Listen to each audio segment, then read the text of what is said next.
Баршаңызға қайырлы күн. Бүгін печеный пирожки пісіреміз. Ол үшін сүтке су құямыз, қантын, тұзын, сосын дрожжын саламыз да, жұмыртқасын саламыз, сосын сармайды ерітіп сармайды құямыз. Осы массаны былғап, ұнмен илейміз, жұмсақ қылып қамыр илейміз.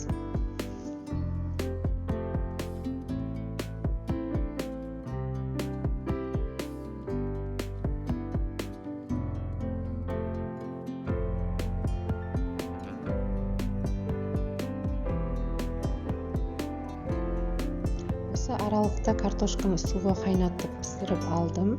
Тұзын, бұрышын салып, езіп, суытып қойдым.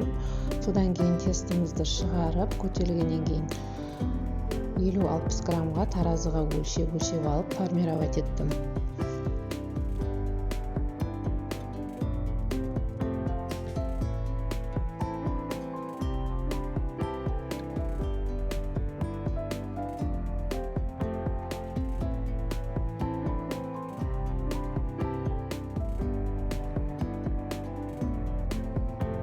Тестімізді осылай жайып, ішіне картошкасын салып, әдемілеп түйіп, кішкені қойып қоямыз.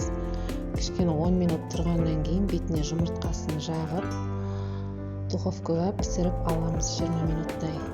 Күшті майсыз, жүрек көтермейтін жақсы дәмді пирожки болып шығады. Жасап көріңіздер. Назарларыңызға рахмет.